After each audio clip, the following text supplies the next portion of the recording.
Olá pessoal, tudo bem? Algumas dúvidas aqui acerca do IPCA 26, Tesouro IPCA 26. O Thiago nos comenta aqui que a minha menor taxa no IPCA 26 é 2,8. E foi justamente o primeiro investimento que fiz há mais de 6 meses. Olha pessoal, coincidência ou não, muitas vezes os nossos primeiros investimentos são os com as piores taxas, são assim, naquele papel que depois você se arrepende, é no pior prefixado, né? Isso aí é uma coisa que acontece muito nos nossos primeiros investimentos. Mesmo com as taxas atuais bem mais altas, o valor líquido está positivo. Pessoal, se liguem nisso aqui que o Thiago está nos contando. Acredito que por causa do efeito do tempo. Exatamente. O vencimento desse Tesouro IPCA, quando ele foi lançado, gente, oh meu Deus do céu, são quase 7 anos, agora ele já está na casa de 5. E assim, ó, eu acho que em fevereiro do ano que vem ele sai do rol, viu? Acho que vai entrar um Tesouro IPCA 28 aí, tá? Mas isso aí tô pensando alto. Com certeza é efeito do tempo, tá? Porque ele tem uma vida curta, tá? Considerando que só pretendo resgatar no vencimento, você acha vantajoso resgatar somente esse título, porque é o primeiro, né? Então a regra é PEPs, primeiro que entra, primeiro que sai. Então ele pode nesse caso, é o primeiro investimento que ele fez, é o primeiro que vai sair. Ele pode resgatar, ele sabe quanto ele investiu, ele sabe quantos papéis ele comprou, ele pode ir lá dar ordem no sistema lá da corretora dele, ou do tesouro, enfim, de exatamente a quantidade de papéis que ele quer retirar para retirar exatamente esse título aqui, esses papéis aqui dessa taxa. Agora, e reinvestir no mesmo título com uma taxa acima de 3,5, a minha taxa média ponderada é 3,03. Olha, assim, ó, se você sair e reentrar no mesmo momento, é ilusão, certo? Porque o tempo passou. Certo? O tempo passou, não tem nada que vai fazer esse tempo voltar, certo? O que seria o melhor de tudo sempre é com dinheiro novo. Agora, onde que pode existir ganho? Onde que pode existir ganho? Se você faz o resgate agora, aí de repente amarga aí um certo prejuízo de marcação ao mercado, e a taxa do papel continua subindo. E aí você compra bem acima de 3,5. Aí sim pode valer a pena. Mas correr um risco dobrado. A gente não sabe qual vai ser o teto do estresse, certo? Então, e o que a gente faz? A gente sai do papel e aí a taxa vira e começa a cair, o mercado começa a ficar otimista, e aí a gente saiu do papel e aí acaba recomprando numa taxa de repente menor que 3,5 e aí não valeu a pena, certo? Então assim, ó, eu vejo essa manobra como correr risco duas vezes, não tem porquê, certo? Se a gente já cometeu um, entre aspas, erro de ter comprado numa taxa muito baixa, que lá no dia não era baixa, certo? Isso tem que ficar claro, lá no dia não era baixa.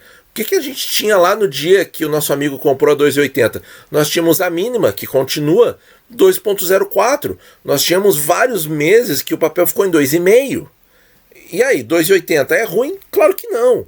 Certo? Mas agora que a taxa está 3,5, 2,80 parece uma taxa horrível. E não é. Então assim, ó, eu não faria esse movimento, certo? Porque para ele valer a pena, a taxa tem que continuar subindo. Ela tem que continuar subindo e você tem que comprar com uma taxa bem maior do que 3,5, certo? Para poder valer a pena. Eu tenho um vídeo antigo de mais de meia hora em que eu mostro no detalhe assim, o maior ganho de marcação a mercado versus ficar no papel até o fim. A gente não consegue chegar no valor, e para a gente conseguir chegar, quando faz aquele resgate parcial, né, que muitas pessoas pensam assim também, não, eu tiro um pouco e depois eu reaplico, não sei o que, vai ter que conseguir taxas assim que às vezes um ponto inteiro, 100 points base acima do que a pessoa tinha investido antes, né? Por quê? Porque aquele tempo não volta mais, né? E aí tu resgatou, o que aconteceu? Tu sacramentou, tu finalizou o negócio antes da hora, né? Então, assim, ó, pensa muito antes de fazer isso, certo? Eu pessoalmente não faço. Eu no seu lugar não faria, e eu no seu lugar não faria, e no meu lugar eu não faço. Bom, o Luiz comenta: Tenho um fundo em um banco investido em pré-fixados curtos. Estou sofrendo muito com a rentabilidade negativa. Resolvi ir sacando aos poucos desse fundo e estou aportando no IPCA 26. Estou correto nessa iniciativa? Eu acho que sim, Luiz. Eu acho que sim, tá?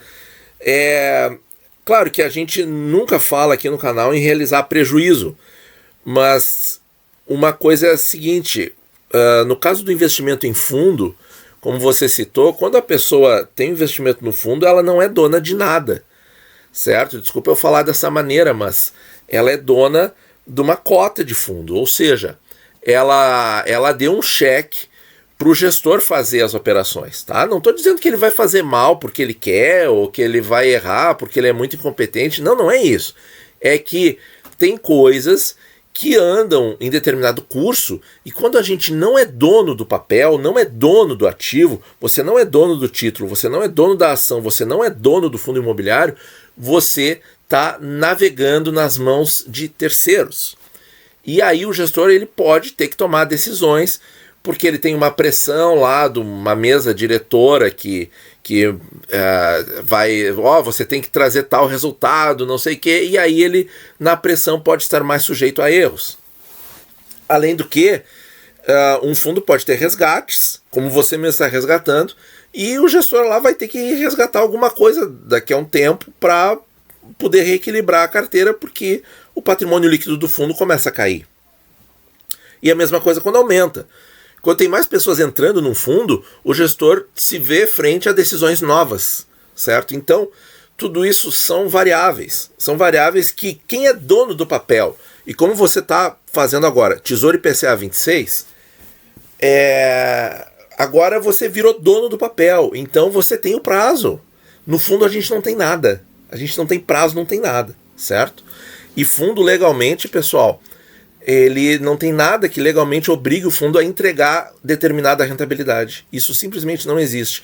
Eles têm os benchmarks apenas como parâmetro comparativo, mas isso não é compromisso legal, certo? Isso aí também a gente é bom saber. É bom saber isso aí. E o Tato comenta aqui com a gente. Eu também atualmente, meu investimento é só IPCA 26, legal, e um pouquinho do 30 com juros. Legal, Tato. Bom feriado de Páscoa a todos, muito obrigado, agora que a Páscoa já passou, né? Vamos ver aí como é que o mercado evolui. Muito obrigado, pessoal, bons investimentos a todos.